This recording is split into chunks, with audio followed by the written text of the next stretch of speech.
الحمد لله نحمده ونستعينه ونستغفره ونؤمن به ونتوكل عليه ونعوذ بالله من شرور أنفسنا ومن سيئات أعمالنا من يهديه الله فلا مضل له ومن يضلله فلا هادي له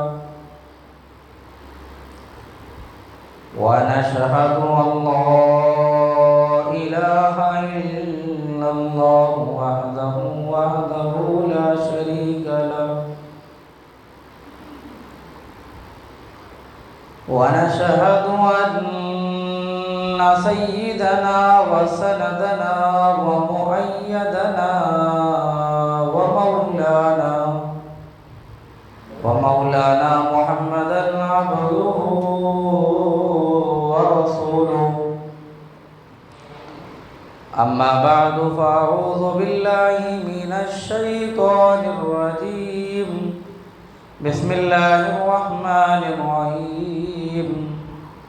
إن الصلاة تنهى عن الفحشاء والمنكر ولذكر الله أكبر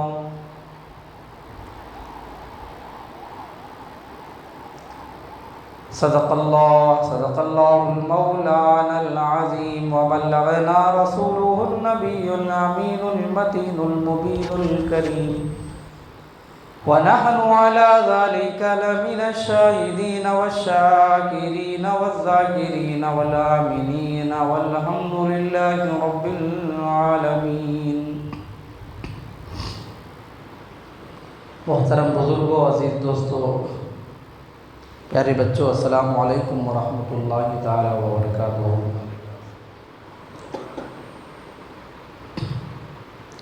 اللہ تبارک و تعالی کا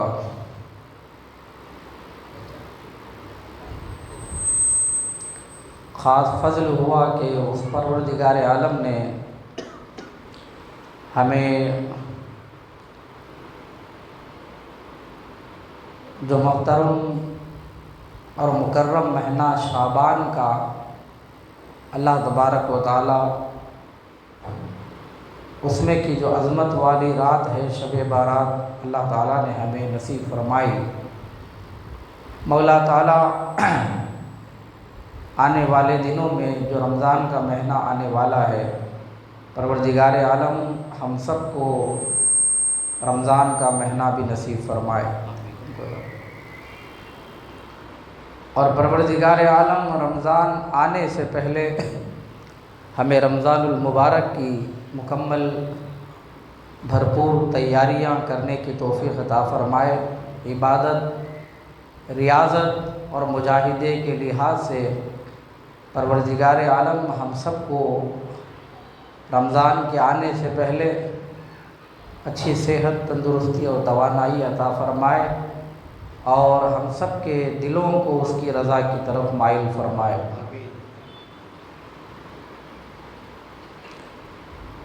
حضرات محترم،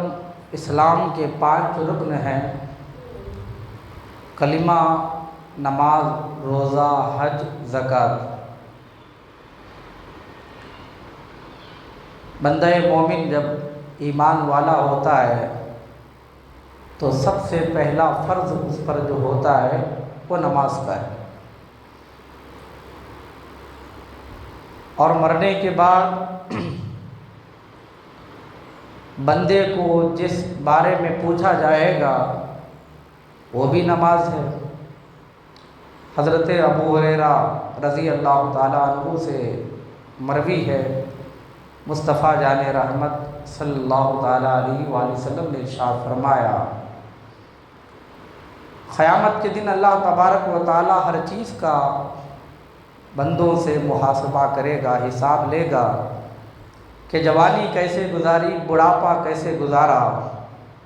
عقل آنے کے بعد کیا کیا، مال کہاں سے لایا، کہاں خرچ کیا اور کیسے کمایا، کیسے جمایا، کس کے ساتھ کیا معاملات کیے، ہر معاملے کا سوال ہوگا۔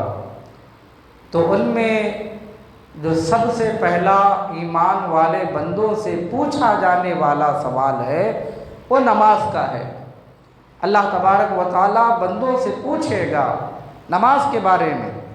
اور مصطفیٰ فرماتے ہیں جو نماز کے معاملے میں قیامت کے دن اللہ تبارک و تعالیٰ کی بارگاہ میں جو کامیاب ہو گیا، جس نے نماز کا حساب و کتاب دے دیا، اللہ اس سے راضی ہو گیا، یعنی جو نماز کے ذریعے سے جس نے اللہ کو راضی کر لیا اور نماز کے ذریعے سے جو کامیاب ہو گیا، گویا وہ قیامت کے ہر منزل میں کامیابی حاصل کر لیا۔ تو اسی لیے نماز مضبوط تو زندگیاں مضبوط ہے۔ نماز ایمان کا نور ہے، نماز دعا کی قبولیت کا سبب ہے، نماز ایمان والوں کی ہتھیار ہے، نماز ایمان کی ہتھیار ہے، نماز دین کا ستون ہے۔ نماز نہیں تو کچھ بھی نہیں، نماز کے بنا انسان ادھورا ہے۔ نماز ہماری بستیوں کو آباد کرنے والی ہے، نماز ہماری زندگیوں کو آباد کرنے والی ہے، نماز رزق کے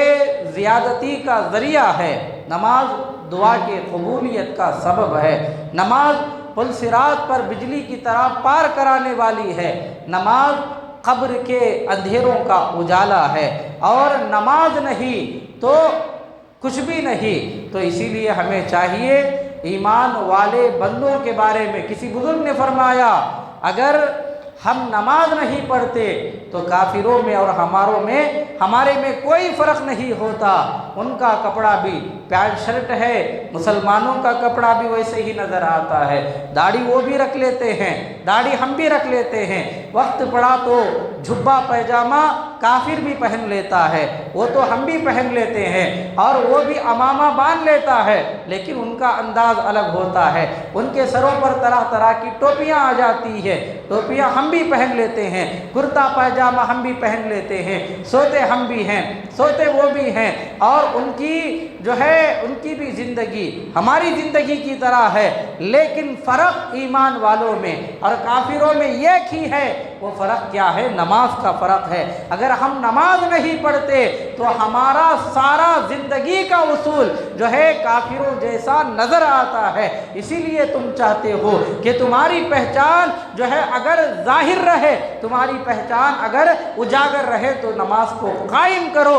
یہ نماز ایک ایسی چیز ہے بتا دیتی ہے کہ کون ایمان والا ہے اور کون کافر ہے۔ تو نماز یہ کافروں سے الگ دکھا کر جو ہے اپنا نور ظاہر کرنے والی شے نماز ہے۔ اللہ تبارک و تعالی ہمیں نماز پنج گانہ کی پابندی کرنے کی توفیق عطا فرمائے۔ رمضان آ رہا ہے، رمضان آنے سے پہلے مسجدوں کو آباد کرنے کی ضرورت ہے، رمضان آنے سے پہلے جو ہے نمازی بننے کی ضرورت ہے۔ اسی لیے میں نے چاہا کہ نماز کے بارے میں بیان کیا جائے تاکہ اللہ تبارک و تعالی نماز کی فضیلتیں سننے کے بعد ہمارے دلوں میں نماز پنج گانہ کی جو ہے اللہ توفیق عطا فرمائے، اور نماز کی پابندی کرنے کی اللہ ہم سب کو کوشش کرنے کی توفیق عطا فرمائے۔ درود پاک پڑھ لیں۔ اللہم صلی علی مولانا محمد معدن الجود والکرم وآلہ وصحبہ وبارک وسلم۔ صلو علیہ الصلاۃ والسلام علیک یا رسول اللہ صلی اللہ تعالیٰ علیہ وسلم۔ تو قیامت کے دن سب سے پہلے پوچھا جانے والا سوال نماز کے بارے میں ہوگا۔ نماز اگر اچھی ہے تو زندگی اچھی ہے، اگر نماز میں کامیاب ہو گئے تو آخرت کے تمام منزلوں میں کامیاب ہو گئے۔ اگر نماز نہیں تو کچھ بھی نہیں، نماز نہیں تو جنت میں داخلہ نہیں۔ اسی لیے نماز کی پابندی کرو۔ نماز کی پابندی کرنا یہ کوئی بڑی بات نہیں۔ جو نماز کو گلے لگا لیتا ہے نماز اسے آسان نظر آتی ہے۔ ہم نے اگر نماز کو دیکھا کہاں؟ ہم نے نماز کو گلے نہیں لگایا، ہم دور کھڑے ہو کر نماز کو دیکھتے ہیں، اسی لیے نماز ہمیں بھاری نظر آتی ہے۔ لیکن بندہ جب اللہ تعالیٰ کی رضا کے لیے